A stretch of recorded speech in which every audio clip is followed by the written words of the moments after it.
Welcome to Ganesh study centre. Ganesh study సెంటర్ని ఇప్పటివరకు ఎవరైతే సబ్స్క్రైబ్ చేసుకోలేదో సబ్స్క్రైబ్ చేసుకోండి, అలాగే బెల్ ఐకాన్ మీద క్లిక్ చేసుకోండి. మనం ఈరోజు ఆర్ఎస్ అగర్వాల్ న్యూ ఎడిషన్లో మెన్సురేషన్ 2D అనే టాపిక్ అనేది డిస్కస్ చేయబోతున్నామండి. మన గణేష్ స్టడీ సెంటర్లో ఆర్ఎస్ అగర్వాల్ ఓల్డ్ బుక్తో పాటుగా, ఇది ఓల్డ్ బుక్ అండి, న్యూ ఎడిషన్ కూడా చెప్పడం జరుగుతుందండి. అలాగే కిరణ్స్ అర్థమెటిక్ క్లాసెస్ కూడా చెప్పడం జరుగుతుందండి. ఈ క్లాసెస్ కావాలనుకుంటే Ganesh study centre contact number 8985020648 contact చేసి పూర్తి వివరాలను తెలుసుకోవచ్చు.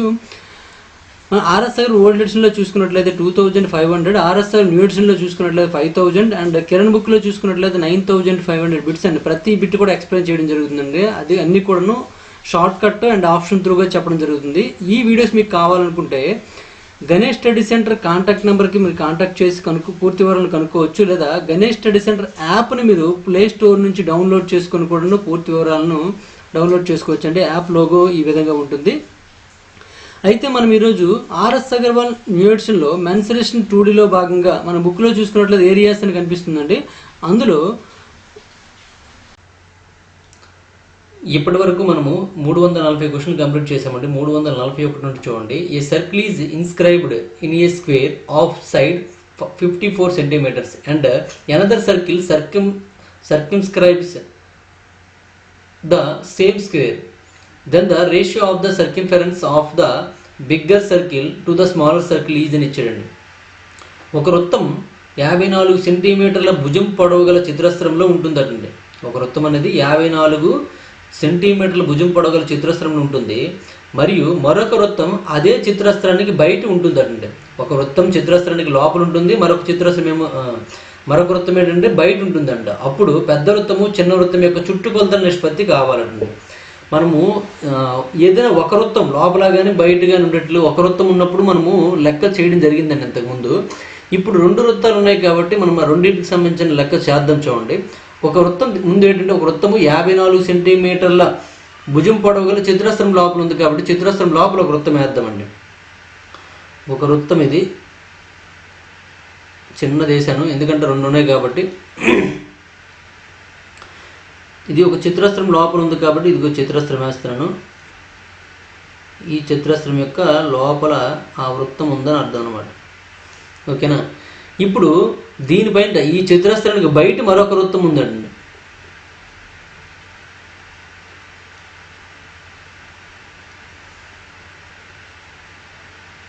ఇలా బయట ఒకటి ఉందన్నమాట. ఓకేనా?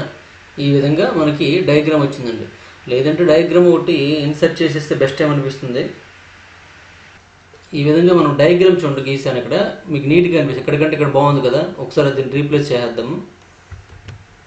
రీప్లేస్ చేస్తే మీకు నీట్గా ఉంటుంది. ఇది డయాగ్రామ్ అంటే కొద్దిగా పెద్ద సెట్ చేసుకోవచ్చు కూడాను. ఈ విధంగా మనకి చూడండి ఏమన్నాడండి, 54 సెంటీమీటర్ల భుజం పొడవు కలిగిన 54 సెంటీమీటర్ల భుజం పొడవు కలిగిన అంటే ఈ చిత్రస్త్రం యొక్క భుజం పొడవు ఎంత అంటే 54 సెంటీమీటర్ భుజం పొడవు గల చిత్రస్త్రంలో ఒక వృత్తం ఉంటుందంట. లోపల ఒక వృత్తం, రెడ్ వృత్తం గీసాను చూడండి. బయట మరొక వృత్తం ఉందండి. దీన్ని కలర్ చేంజ్ చేయవలసింది, మర్చిపోయాను. ఓకే, ప్రాబ్లం ఏం లేదండి. మరొక వృత్తం అదే చిత్రస్త్రానికి బయట ఉంటుందంట. బయట ఒకటి గీసాను చూడండి, గీసాం. అప్పుడు పెద్ద వృత్తము చిన్న వృత్తం యొక్క చుట్టుకొలతల నిష్పత్తి అని అడిగాడండి. పెద్ద వృత్తం యొక్క వ్యాసార్థము చిన్న వృత్తం యొక్క వ్యాసార్థం మీకు తెలిస్తే ఆటోమేటిక్గా మనము చేయొచ్చు అనమాట. ఇక్కడ చిన్న వృత్తం పరంగా చూసుకున్నట్లయితే చిన్న వృత్తం యొక్క వ్యాసం ఏమవుతుందంటే ఈ భుజం పొడవే వ్యాసం అవుతుందండి. అంటే స్మాల్ ఆర్ చూసుకున్నట్లయితే 54/2 అవుతుంది. 54/2 అంటే ఏమవుతుందండి 27 అవుతుందండి. ఒకటి వచ్చేసింది. మరి క్యాపిటల్ ఆర్ విషయంలో చూసుకున్నట్లయితే చతురస్రం యొక్క కర్ణం పొడవు ఏదైతే ఉందో ఈ కర్ణం పొడవే మనకి ఏమవుతుందంటే దీని యొక్క డయాగ్నల్ D అవుతుందండి. అంటే క్యాపిటల్ ఆర్ = diagonal/2 అనమాట. దీని యొక్క డయాగ్నల్ ఏంటండి, మనకి డయాగ్నల్ D = √2a అనేది మనకి చతురస్రానికి ఫామ్లో ఉందండి. కాబట్టి √2 × a అంటే ఇక్కడ ఎంత అంటే 54 అనమాట. అది తీసుకోండి, ఇక్కడ 54 × √2 అనమాట డయాగ్నల్ ఇది. మరి రేడియస్ కావాలి కాబట్టి ఏం చేయాలంటే బై 2 చేయవలసి ఉంటుంది. అంటే మనకి మొత్తంగా ఎంత వస్తుందండి, 2తో 54కి డివిజన్ చేసినట్లయితే 27√2 అవుతుందండి. ఒకటి 27 అండి, ఇంకోటి 27√2 అండి. ఇప్పుడు మనకు కావాల్సిందంటే అప్పుడు పెద్ద వృత్తము చిన్న వృత్తం యొక్క చుట్టుకొలతల నిష్పత్తిని అడిగాడండి. ఇది పెద్ద వృత్తం యొక్క వ్యాసార్థము, ఇది చిన్న వృత్తం యొక్క వ్యాసార్థం అండి. రెండింటి యొక్క చుట్టుకొలతల నిష్పత్తి చూసుకున్నట్లయితే ఇది పెద్ద చిన్న తీసుకున్నట్లయితే చుట్టుకొలత అనగానే 2π క్యాపిటల్ ఆర్ అండి, ఇక్కడ 2π స్మాల్ ఆర్ అండి. 2π అలా ఉంచేయండి. క్యాపిటల్ ఆర్ ఈజ్ ఈక్వల్ ఎంత అండి, లేదా ఇక్కడ నిష్పత్తి ఇక్కడే కనుక్కోండి, డైరెక్ట్గా ఇక్కడే కనుక్కుంటే మీకు అర్థమైపోతుంది కదా. దానికోసమని ఇక్కడే నిష్పత్తి మీరు కనుక్కున్నట్లయితే ఈ 2π క్యాన్సిల్ అయిపోతుంది. Capital R is to small R అనమాట. క్యాపిటల్ ఆర్ ఎంత వచ్చిందండి 27√2 అండి. స్మాల్ ఆర్ ఎంత అండి 27 అండి. 27 క్యాన్సిల్ అయిపోతే ఏం మిగిలిందండి √2:1 మిగిలిందండి. కాబట్టి √2:1 ఈజ్ కరెక్ట్ ఆన్సర్ అనమాట. ఓకేనా, ఈ విధంగా మనం ఆన్సర్ చేసుకోవచ్చు అండి. అర్థమైంది అనుకుంటాను. ఓకేనా, నెక్స్ట్ క్వశ్చన్ చూడండి. క్వశ్చన్ నెంబర్ 342 చూడండి. A circle is circumscribed around a sphere as shown in the figure. The area of one of the 4 shaded partitions is equal to 4/7. The radius of the circle is అని ఇచ్చాడండి. చిత్రంలో చూపిన విధంగా, అంటే ఇక్కడ చిత్రం miss అయ్యింది, మనం చిత్రం వేసేద్దాం. ఏముంది, ఒక చిత్రస్రం యొక్క చుట్టూ, అంటే ఒక వృత్తం అనేది చిత్రస్రం చుట్టూ ఉంటుంది అండి. 4 షేడ్ చేయబడిన భాగాల్లో ఒకదాని వైశాల్యం చూసుకున్నట్లయితే 4/7కి సమానమట. అప్పుడు వృత్తం యొక్క వ్యాసార్థం ఎంత అని అడుగుతుండండి. ఒకసారి డయాగ్రామ్ చూద్దాము. ఈ విధంగా మనకు డయాగ్రామ్ అనేది ఇవ్వడం జరిగిందండి. చూడండి, వృత్తం అనేది ఒక చిత్రస్రం చుట్టూ ఉందండి. చిత్రస్రం చుట్టూ ఒక వృత్తం ఉంచండి. అయితే 4 షేడ్ చేయబడిన భాగాల్లో ఒకదాని వైశాల్యం ఇచ్చాడు. ఇక్కడ షేడ్ చేయబడిన భాగాలు చూసుకున్నట్లయితే ఇక్కడ చూడండి, ఈ ఎల్లో కలర్ ఉన్నాయి చూడండి, అవే షేడ్ చేయని భాగాలు అనమాట. అందులో ఒకదాని యొక్క వైశాల్యం 4/7 అటండి. అలా అయినట్లయితే ఇక్కడ 4 భాగాలు ఉన్నాయి కాబట్టి 4 భాగాలు ఉన్నాయి, ఇక్కడ 4 × 4/7 అవుతుందండి. అంటే 16/7 అని అర్థం అనమాట. వైశాల్యం ఎంతండి, వైశాల్యం మనం చూసుకున్నట్లయితే 16/7 అవుతుందని మీరు అక్కడ గ్రహించారనమాట. అయితే దీన్ని ఉపయోగించుకుంటూ మనం ఆన్సర్ చేద్దాం. చూడండి, ఇక్కడ మనకి స్క్వేర్ ఇచ్చాడు కదా, ఈ స్క్వేర్ యొక్క సైడ్ కానీ డయాగ్నల్ కానీ మనకు తెలిస్తేనే మనం ఆన్సర్ చేయగలం. కాబట్టి ఏం చేస్తామంటే సింపుల్గా ఇప్పుడు దీని యొక్క డయాగ్నల్ నేను ఇలా గీస్తున్నానండి, ఇలా డయాగ్నల్ గీస్తున్నాను. ఇలా ఈ డయాగ్నల్ అనేది పొడవు ఎంత ఉంటుందండి 2r ఉంటుంది. ఎందుకంటే వృత్తం యొక్క వ్యాసార్థం అనేది మనం r ఎప్పుడు తీసుకుంటాం కాబట్టి ఈ డయాగ్నల్ ఏమవుతుందంటే 2r అవుతుంది. డయాగ్నల్ 2r అయినప్పుడు దీని యొక్క వైశాల్యాన్ని కనుక్కోవడానికి మనకు ఫామ్లో ఉంది. ఏదండి, a = ½ d² అని ఫామ్లో ఉందండి. అదే వృత్తం విషయంలో మనకి వైశాల్యం కావాలంటే πr² అని ఫామ్లో ఉంది. ఈ రెండింటి నుండి చూడండి, ఇక్కడ టోటల్ వృత్త వైశాల్యం నుంచి ఈ చతురస్ర వైశాల్యం తీసేస్తే ఎల్లో పార్ట్ మనకు వచ్చేస్తుందండి. మరి ఎల్లో పార్ట్ యొక్క వైశాల్యం మనకు కావాలంటే ఏం చేయాలంటే వృత్త వైశాల్యం నుంచి, వృత్త వైశాల్యం ఎంత అంటే πr² అండి. πr² నుంచి 1/2 d² అనేది మైనస్ చేసేయాలండి. చేస్తే అప్పుడు మనకి ఏమొస్తుందండి, ఈ 16/7 వస్తుంది అనమాట. ఇది మీకు అర్థమైతే చాలు అనమాట, మీరు ఆన్సర్ చేసేయగలరు. ఇప్పుడు మనకి ఈ d బదులు ఏం రాసుకోవచ్చు అంటే 2r అని రాసుకోవచ్చు. అంటే πr² - 1/2 × 2r² అవుతుందండి. Is equal to 16/7. ఇక్కడ పై వాల్యూ ఎంత అండి 22/7 అండి ఇంటూ r² మైనస్ ఇక్కడ 1/2 × 4r² అవుతుంది కదండి. 2 1s 2 2s క్యాన్సిల్, అంటే 2r² బయటకు వచ్చేస్తుందండి. Is equal to 16/7. ఇందులో 2r² అనేది మనకు కామన్ తీసినట్లయితే 2r² కామన్ తీస్తే ఇక్కడ ఏముంటుందండి 11/7 ఉంటుందండి. ఇక్కడ ఏముంటుందండి, ఏమి ఉండదండి, 1 ఉంటుందండి, -1. ఈజ్ ఈక్వల్ టు 16/7 అనమాట. ఇప్పుడు చూడండి 2r² ఈజ్ ఈక్వల్ టు ఇది 16/7 అండి. ఇక్కడ ఇంటూ ఇది వస్తే ఏమవుతుందండి 7 ఇక్కడ చూడండి 11 - 7 అవుతుందండి, అంటే 4 అవుతుందండి. 11 - 7 అంటే 4 అవుతుంది. ఈ విధంగా వస్తుంది అనమాట. డైరెక్ట్గా నేను స్టెప్స్ వేస్తున్నాను. ఈ 7 క్యాన్సిల్ అయిపోయిందండి. 4 1s 4 4s అండి. ఇప్పుడు ఈ 2తో కూడా క్యాన్సిల్ చేసేయచ్చు. 2 1s 2 2s అండి. అంటే దట్ ఎంప్లాయిస్ ఏమొచ్చింది మనకి r² ఈజ్ ఈక్వల్ టు 2 వచ్చిందండి. మరి మనకి ఏం కావాలి, వృత్తం యొక్క వ్యాసార్థం కావాలన్నారు కాబట్టి r ఈజ్ ఈక్వల్ టు ఏమవుతుందండి √2 అవుతుందండి. r ఈజ్ ఈక్వల్ టు √2 ఏ ఆప్షన్ ఉందో చూడండి, మనకి ఫస్ట్ ఆప్షన్ ఉంది కాబట్టి first option is correct answer అనమాట. ఓకేనా, ఈ విధంగా మనం ఆన్సర్ చేయొచ్చండి. నెక్స్ట్ వన్ చూడండి, క్వశ్చన్ నెంబర్ 343 చూడండి. The ratio of the areas of incircle and circumcircle of a square is అని ఇచ్చాడండి. మనకి మొదటి డయాగ్రామ్ మాదిరిగానే ఇక్కడ మనకి ఈ ప్రాబ్లం అనేది మనం చేయొచ్చండి. ఒకసారి డయాగ్రామ్ చూద్దాము. ఇదండి మొదటి డయాగ్రామ్. మనకి ఈ డయాగ్రామ్ ప్రకారం మనం చూసుకున్నట్లయితే చూడండి ఏమన్నాడంటే చతురస్రం యొక్క అంతర్వృత్తము పరివృత్తం యొక్క వైశాల్య నిష్పత్తి అన్నాడండి. చూడండి, ఒక చతురస్రానికి లోపల ఒక వృత్తం గీసాము, బయట ఒక వృత్తం గీసామండి. దీని యొక్క వైశాల్యాల నిష్పత్తి కావాలి. అంతకుముందు ఏంటంటే వృత్త పరిధుల నిష్పత్తి, ఇప్పుడు వైశాల్యాల నిష్పత్తి కావాలండి. మరి వైశాల్యాల నిష్పత్తి వైశాల్యం మనం చూసుకున్నట్లయితే ఏమేమి వస్తుందండి, pi capital R square is to pi small r square అవుతుందండి. మరి ఇక్కడ క్యాపిటల్ ఆర్ ఏమవుతుందని తీసుకున్నాము, స్మాల్ ఆర్ ఏమవుతుందని తీసుకున్నామంటే ముందు క్వశ్చన్లో మీరు తీసుకున్నట్లయితే డైరెక్ట్గా చేసుకోవచ్చు, లేదా ఇక్కడ మనకి చతురస్రం యొక్క భుజము పొడవు ఏగా తీసుకున్నట్లయితే, చతురస్రం యొక్క భుజము పొడవు ఏగా తీసుకున్నట్లయితే ఇది ఏంటంటే అంతర్వృత్తం యొక్క వ్యాసం అవుతుందండి. మరి అంతర్వృత్తం యొక్క వ్యాసార్థం ఏమవుతుందండి, a/2 అవుతుందండి. ఎందుకంటే చూడండి ఈ భుజం ఎంత ఉంటుందో ఈ వ్యాసం ఇది కూడా అంతే ఉంటుందండి, ఇది వ్యాసం a. మరి వ్యాసార్థం కావాలంటే అందులో సగం అండి, అంటే a/2 అనమాట.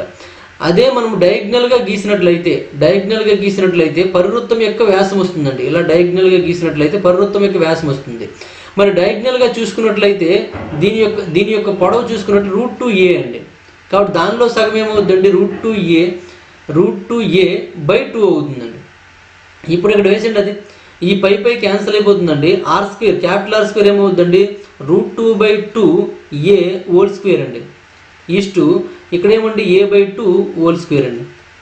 ఇక్కడ ఏమైంది చూడండి, √2² అంటే 2 వస్తుందండి, a² అంటే a² వస్తుంది, /2² అంటే 4 అండి. ఈస్టు ఏకి స్క్వేర్ చేస్తే a² అవుతుంది, 2 స్క్వేర్ చేస్తే 4 అవుతుందండి. ఈ 4 క్యాన్సిల్ అండి, a² క్యాన్సిల్ అండి. ఏం మిగిలిందండి, ఇక్కడ 2 మిగిలింది, ఇక్కడ 1 మిగిలింది. 2:1 ఈజ్ కరెక్ట్ ఆన్సర్ అండి, 2:1 ఈజ్ కరెక్ట్ ఆన్సర్. అయితే మన ఇక్కడ చూడండి, ఇక్కడ 1:2 ఉంది, 2:1 ఉంది. మరి ఏది కరెక్ట్ అంటే ముందు చూడండి ఏది ఉందండి, అంతర్వృత్తము తర్వాత పరివృత్తం ఉందండి. అంటే ఇది ముందు ఉంది తర్వాత ఉంది, కాబట్టి ఆన్సర్ ఇది కాదండి, ఇది అవుతుందండి. ఓకేనా, చూడండి మిస్టేక్ చేసుకోకండి. ఇది పరివృత్తము, ఇది అంతర్వృత్తం అండి.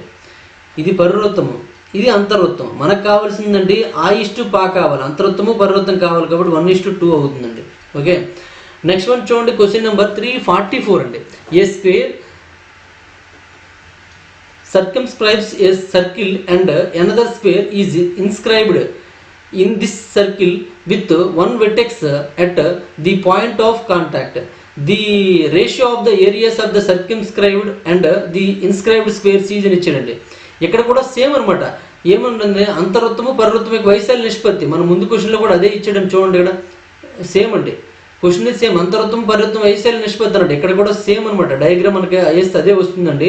ఇంతకు ముందు ఏంటంటే ముందు అంతర్వృత్తం ఇచ్చాడు, ఇప్పుడు పరివృత్తం ముందు ఉందండి. పరివృత్తం ముందు ఉంది కాబట్టి మనకి ఆన్సర్ ఏమవుతుందండి, బి కరెక్ట్ ఆన్సర్ అవుతుందండి.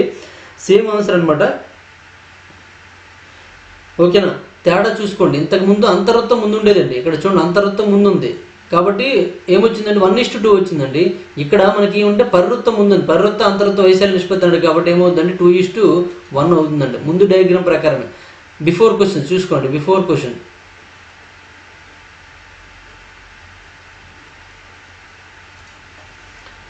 Question number 343, question number 343. Okay, next one చూడండి, సేమ్ అండి, ఇంకేం లేదు. చతురస్రం ఒక వృత్తాన్ని చుట్టబడుతుంది అంటే ఒక మనకి డయాగ్రామ్ ఒకసారి తీసుకోండి. డయాగ్రామ్ తీసుకుంటే మీకు ఆటోమేటిక్ క్లారిటీ వచ్చేస్తుంది. ఒక చతురస్రం అనేది చూడండి, ఒక చతురస్రం ఒక వృత్తాన్ని చుట్టుముడుతుంది అండి. లోపల ఉన్న వృత్తాన్ని చతురస్రం ఏం చేసిందంటే చుట్టుముట్టిందండి. లోపల రెడ్గా ఉన్న వృత్తాన్ని ఒక చతురస్రం, బ్లూగా ఉన్న చతురస్రం చుట్టుముట్టిందండి. చతురస్ర శీర్షాలతో కలిసే విధంగా మరొక వృత్తం చెక్కబడిందండి. అంటే చతురస్రం యొక్క శీర్షాలతో మరొక వృత్తం బయట గీసాను చూడండి, అప్పుడు ఒకటి అంతర్వృత్తమైంది, ఒకటి పరివృత్తమైందండి. ఆ చతురస్రం యొక్క పరివృత్త అంతర్వృత్త వైశాల్య నిష్పత్తిని అడిగాడండి, అంత ఇంకేం లేదు. Same question. నెక్స్ట్ వన్ చూడండి, క్వశ్చన్ నెంబర్ 345 అండి. What is the area of the shaded region? Shade చేయబడిన భాగం యొక్క వైశాల్యం కనుక్కోమన్నాడు. ఇక్కడ షేడ్ చేయని భాగం ఇక్కడ లేదు కాబట్టి మనం ఒకసారి డయాగ్రామ్ గీసుకుంటే మీకు ఆటోమేటిక్గా అర్థమైపోతుంది. ఒకసారి డయాగ్రామ్ చూద్దాం. నేను అక్కడ కాపీ పేస్ట్ చేయకపోయి ఉంటాను. ఇదండి డయాగ్రామ్, మనకి టెక్స్ట్ బుక్లో ఉన్నది. ఈ షేడ్ చేయబడిన భాగం యొక్క వైశాల్యం కావాలండి. ఇప్పుడు చూడండి, ఒకసారి అబ్జర్వ్ చేసినట్లయితే బయట ఒక దీర్ఘ చతురస్రం ఉందండి. దీర్ఘ చతురస్రంలో 2 వృత్తాలు ఉన్నాయండి. దీర్ఘ చతురస్ర వైశాల్యం నుంచి ఈ 2 వృత్తాల యొక్క వైశాల్యాలు మనం తీసివేసినట్లయితే మనకు ఆన్సర్ వచ్చేస్తుందండి. దీర్ఘ చతురస్ర వైశాల్యం చూసుకున్నట్లయితే, దీర్ఘ చతురస్ర వైశాల్యం చూసుకుంటే దాని నుంచి ఏం చేయాలంటే 2 ఇంటూ వృత్త వైశాల్యం మైనస్ చేయాలండి. వృత్త వైశాల్యాన్ని మైనస్ చేయాల్సి ఉంటుంది. అయితే చూడండి, దీర్ఘ చతురస్ర వైశాల్యం ఫార్ములా ఏంటంటే L/B అండి. ఇక్కడ 2 × πr² అండి. మరి L/B వాల్యూస్ ఇచ్చాడండి. ఇక్కడ 8, ఇక్కడ 4 అని ఇచ్చాడు కాబట్టి 8 × 4 డైరెక్ట్గా వేసేవచ్చు. 2 × π అంటే ఇక్కడ 22/7 అండి. ఆర్ వాల్యూ చూసుకున్నట్లయితే ఎప్పుడు కూడా దీని ఆర్ వాల్యూ ఏమవుతుందండి, దాని యొక్క బ్రెడ్త్ దాని యొక్క రేడియస్ అవుతుందండి. సారీ, రేడియస్ మీన్స్ డయామీటర్ అవుతుందండి. డయామీటర్ D = 4 అవుతుంది, R ఏమవుతుందండి 2 అవుతుంది, ఎందుకంటే దీనిలో సగం కాబట్టి. ఈ వృత్తం తీసుకున్నాం అనుకోండి, ఈ వృత్తానికి ఇలా మనం గీసినట్లయితే ఇది వ్యాసం అవుతుందండి. వ్యాసం పొడవు ఎంత అంటే 4 అండి. వ్యాసం పొడవు 4 అయినట్లయితే వ్యాసార్థం ఏమవుతుందండి 2 అవుతుందండి. కాబట్టి దాని యొక్క వైశాల్యం ఏమవుతుందండి 2 × 2గా మనం తీసుకోవచ్చు. ఓకేనా. 8/4 ఎంత అండి? లేదా ఇక్కడ డైరెక్ట్గా దీని వాల్యూ ఇక్కడ ఆప్షన్లో చూసుకున్నట్టు పై రూపంలో ఉంది కాబట్టి పైగా ఉంచేయండి. దీని వాల్యూని అలా పైగా ఉంచండి, పై అనేసి ఉంచినట్లయితే 8/4 32 అండి. 32 మైనస్ 2 × 2 4 4 2 8 అండి. 8 × π అనమాట. 32 మైనస్ 8π ఈజ్ కరెక్ట్ ఆన్సర్ అండి. 32 మైనస్ 8π ఇక్కడ మనకు చూడండి ఫస్ట్ ఆప్షన్ ఉందండి. First option is correct answer అనమాట. ఈ విధంగా మనం ఆన్సర్ చేసుకోవచ్చు. నెక్స్ట్ వన్ చూడండి, question number 343. 4 equal sized maximum circular plates are cut off from a square paper sheet of area 784 cm square. The circumference of each plates is అని ఇచ్చారండి. 784 centimetre square విస్తీర్ణం గల చతురస్రాకారపు కాగితం షీట్ నుండి 4 సమాన పరిమాణాలు గల గరిష్ట వృత్తాకార పలకలు కత్తిరించబడతాయండి. అయితే ప్రతి పలక యొక్క చుట్టుకొలత ఎంత అడుగుతున్నాడండి. ఇక్కడ చూడండి, మనం ఇది కూడా ఒక డయాగ్రామ్ వేసుకుంటే బాగుంటుంది. అయితే మనకి నార్మల్గా వేసినట్లయితే ఇలా వస్తుంది. ఇలా 4 వృత్తాలు ఉంటాయండి. ఒక స్క్వేర్ షీట్ నుండి ఇలా కట్ చేయబడ్డాయి అనమాట. గరిష్టంగా అంటే మొత్తం అంచుల వరకు వస్తాయని అర్థం అంటే ఇలా అంచుల వరకు వస్తాయి. ఇంకా క్లారిటీగా పిక్చర్ కావాలంటే ఒకసారి డయాగ్రామ్ డ్రా చేస్తాను. ఈ విధంగా ఉంటుందన్నమాట డయాగ్రామ్ మనం చూసుకున్నట్లయితే. ఈ విధంగా గరిష్ట పరిమాణం కలిగినంటే మొత్తం మనకి ఈ చతురస్రాకార సైడ్స్కి కూడా మనకి అన్నీ కూడా టచ్ అయిపోవాలండి. వృత్తాలన్నీ కూడా టచ్ అయ్యే విధంగా మనం గీయవలసి ఉంటుందన్నమాట. అయితే చతురస్రం యొక్క విస్తీర్ణం ఇచ్చేసాడండి. అంటే ఏ స్క్వేర్ అంటే సైడ్ స్క్వేర్ ఇచ్చేసాడు అనమాట. సైడ్ స్క్వేర్ ఈక్వల్ ఎంత అంటే 784 అని ఇవ్వడం జరిగింది. మరి ఎస్ ఈక్వల్ ఏమవుతుందండి √784 అవుతుందండి. మరి 784 యొక్క √, మనం చూసుకున్నట్లయితే ఇక్కడ మీకు వెంటనే తక్కువ గుర్తొచ్చాయి అనమాట. దాని యొక్క ఆన్సర్ అయినది ఇక్కడ దీని ఆన్సర్ ఏంటంటే 28 అండి. ఎందుకంటే చివరిలో 4 ఉంది కాబట్టి 8 వస్తుందని. నెక్స్ట్ ఇక్కడ 2 నెంబర్స్ తీసేస్తే 7 ఉందండి. 2 మనకి ఇక్కడ చూసుకుంటే ఇక్కడ 2 స్క్వేర్ అంటే 4 అండి. 3 స్క్వేర్ అంటే 9 అండి. 9 అంటే ఎక్కువైపోతుంది కాబట్టి మనం 2 తీసుకోవాలి. అక్కడ 2 3 6 కంటే మనకి ఎక్కువ ఉంది కాబట్టి మనము 28 అనేది కరెక్ట్ ఆన్సర్గా తీసుకోవచ్చు. లేకపోతే 22 అవుతుందని మనం అక్కడ చెప్పుకున్నాం. అక్కడ ట్రిక్స్ అని చెప్పుకున్నాం. అలా ఏం చేసుకోవచ్చు. లేదా 28 కాబట్టి గుర్తుంటుందంటే ఓకే, గుర్తుంచుకోండి, తప్పేమీ లేదు. అంటే సైడ్ అనేది 28 అయ్యిందండి. అంటే దీని యొక్క సైడ్ 28 అనమాట. ఏ వైపు చూసినా 28. ఇప్పుడు మనకేం కావాలండి, ప్రతి పలక యొక్క చుట్టుకొలత కావాలి. ప్రతి పలక యొక్క చుట్టుకొలత అంటే మనకి 2πr అవుతుంది కాబట్టి సర్కింఫరెన్స్ C = 2πr కాబట్టి మన R వాల్యూ తెలియాలి. R వాల్యూ తెలియాలంటే మనకి R ఎక్కడి నుంచి ఎక్కడి వరకు అంటే చూడండి, ఇలా మనం తీసుకున్నట్లయితే ఈ మొత్తం ఇక్కడ బ్లాక్ లైన్ యొక్క పొడవంతా చూసుకున్నట్లయితే ఎంత అంటే 28 అండి. ఇప్పుడు దీని యొక్క కేంద్రం ఎక్కడండి అంటే ఇక్కడ నుంచి ఇక్కడ వరకు డిస్టెన్స్ R అండి. ఇక్కడ నుంచి ఇక్కడ వరకు డిస్టెన్స్ R అండి. మళ్ళీ ఇక్కడ నుంచి ఇక్కడ వరకు డిస్టెన్స్ 6, ఇక్కడ నుంచి ఇక్కడ వరకు డిస్టెన్స్ 6 అంటే మొత్తం కలిపి ఏమైందండి 4r అయిందండి. 4r = 28 అయితే r = ఏమవుతుందండి 7 అవుతుందండి. 4r = 28 అయితే r = ఏమవుతుందండి 7 అవుతుంది. దీని ప్రకారం మనం చూసుకున్నట్లయితే 2 × 22/7 × 7 అనమాట. 7 క్యాన్సిల్ అయిపోతే ఏం మిగిలిందండి 2 22 44 సెంటీమీటర్స్ ఇస్ కరెక్ట్ ఆన్సర్ అండి. And C option is correct answer. అంటే ఒక వృత్తం యొక్క చుట్టుకొలత చూసుకున్నట్లయితే, ఒక పలక యొక్క చుట్టుకొలత చూసుకున్నట్లయితే మనకి ఏమవుతుందండి 44 సెంటీమీటర్స్ అవుతుంది అనమాట. ఓకేనా, అర్థమైంది అనుకుంటాను. నెక్స్ట్ వన్ చూడండి, క్వశ్చన్ నెంబర్ 347.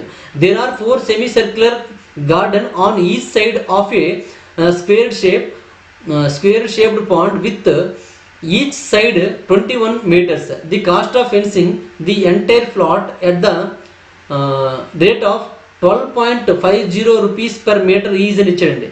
చతురస్రాకారపు చెరువు ప్రతి భుజము 21 మీటర్లు అండి. నెక్స్ట్ ప్రతి భుజముకు ఆనుకొని 4 అర్ధవృత్తాకార తోటలు ఉన్నాయండి. 4 అర్ధవృత్తాకార తోటలు ఉన్నాయి. మీటర్కు ₹12.50 చెప్పున మొత్తం ప్లాట్ ఫెన్సింగ్ చేయడానికి అయ్యే ఖర్చు అని అడుగుతున్నాడండి. ఫెన్సింగ్ వేయడానికి అయ్యే ఖర్చు కావాలండి.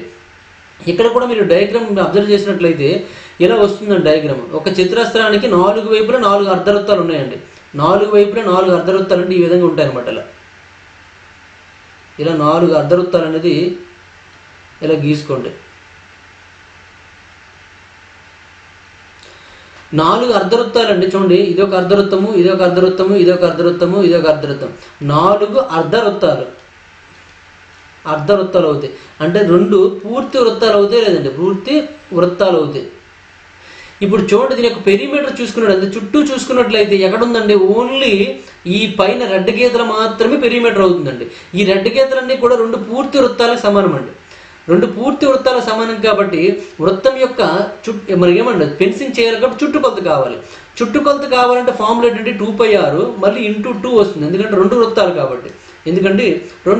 కాబట్టి. కాబట్టి 2 ఇంటూ పై అంటే ఎంత అండి 22/7 ఇంటూ r వాల్యూ కావాలండి. r వాల్యూ కావాలంటే ఇక్కడ చతురస్రాకారపు చెరువు యొక్క ప్రతి భుజం పొడవు చూసుకున్నట్లయితే 21 అండి. మరి ఈ 21 ఏమవుతుందండి వృత్తం యొక్క డయామీటర్ అవుతుందండి. మరి r ఏమవుతుందండి 21/2 అవుతుందండి, అంటే 21/2.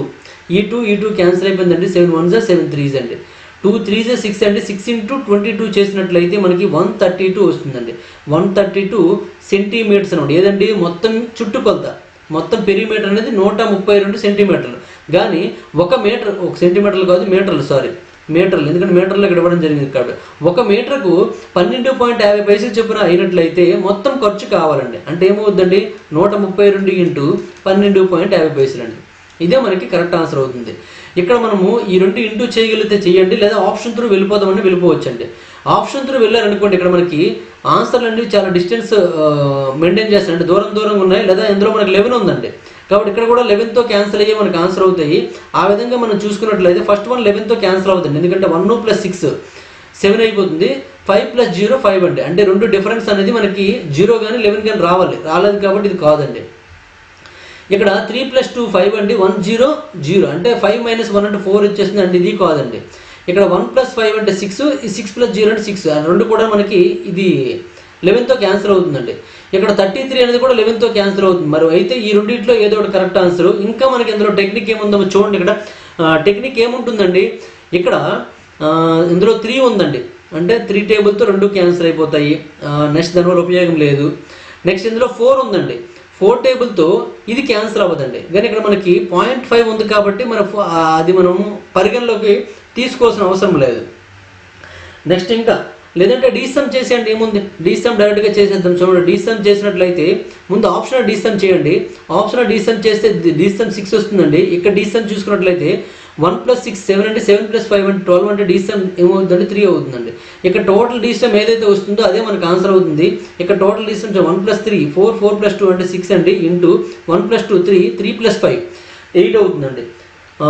6 8 48, 4 + 8 అంటే 12 అవుతుందండి. 1 + 2 అంటే 3 అవుతుందండి. టోటల్ డిస్టెన్స్ 3 కాబట్టి మనకి 3 ఉన్నదే కరెక్ట్ ఆన్సర్. అంటే మనకి 1650 ఈజ్ కరెక్ట్ ఆన్సర్ అండి. 1650 ఈజ్ కరెక్ట్ ఆన్సర్. ఓకేనండి, ఈ విధంగా మనం ఆన్సర్ చేసుకోవచ్చు. ఓకే, నెక్స్ట్ వన్ చూడండి. Question number 148. The circumradius of an equilateral triangle is 8 centimeters. The inradius of the triangle అని ఇచ్చాడండి. ఒక సమబాహు త్రిభుజం యొక్క పరివృత్త వ్యాసార్థం చూసుకున్నట్లయితే 8 సెంటీమీటర్లు అంటే, అయితే ఆ త్రిభుజం యొక్క అంతర్వృత్త వ్యాసార్థం కావాలంటే చూడండి. ఇక్కడ ఈక్విలేటరల్ ట్రయాంగిల్ ఒక సమబాహు త్రిభుజం యొక్క పరివృత్త వ్యాసార్థము అంతర్వృత్త వ్యాసార్థానికి మనం ఫార్ములా చెప్పడం జరిగిందండి. పరివృత్త వ్యాసార్థం R సర్కిమ్ రేడియస్ అంటారనమాట. పరివృత్త వ్యాసార్థం R A/√3 అని చెప్పడం జరిగిందండి. ఏ ఏంటంటే సమబాహు త్రిభుజం యొక్క భుజం పొడవు అనమాట. అదే అంతర్వృత్త వ్యాసార్థం చూసుకున్నట్లయితే దానికి r అని చెప్పడం జరిగింది. దీని యొక్క ఫార్ములా ఏంటంటే A/2√3 అండి, A/2√3. ఈ రెండు కూడా మీకు గుర్తుంచుకోమని చెప్పాను. మనం జామెట్రీలో ట్రయాంగిల్ సంబంధించిన సెకండ్ వీడియోలో ఇది ఉంటుందండి. ఈ ఫార్ములాస్ ఎలా వచ్చాయి కూడా మీకు ఎక్స్ప్లెయిన్ చేశాను, అంటే గుర్తుంటుందనే ఉద్దేశంతో. ఇక్కడ మరి ఎక్స్ప్లెయిన్ చేసుకుంటే చాలా ఎక్కువ టైం తీసుకుంటారు. మినిమం 2 స్లైడ్స్ పట్టేసి, అంటే ఇక్కడ ఈ పేజ్ సరిపోతుంది అనమాట, 2 స్పేసులు సరిపోతుంది అనమాట దీన్ని నిరూపించడం కోసం. అంటే దీని ఫార్ములా ఎలా వచ్చిందని చెప్పడం కోసం. ఆల్రెడీ అక్కడ చెప్పాను కాబట్టి ఒకసారి చూసండి. త్రిభుజాలకు సంబంధించిన సెకండ్ వీడియోలో ఉంటుంది అనమాట ఇది.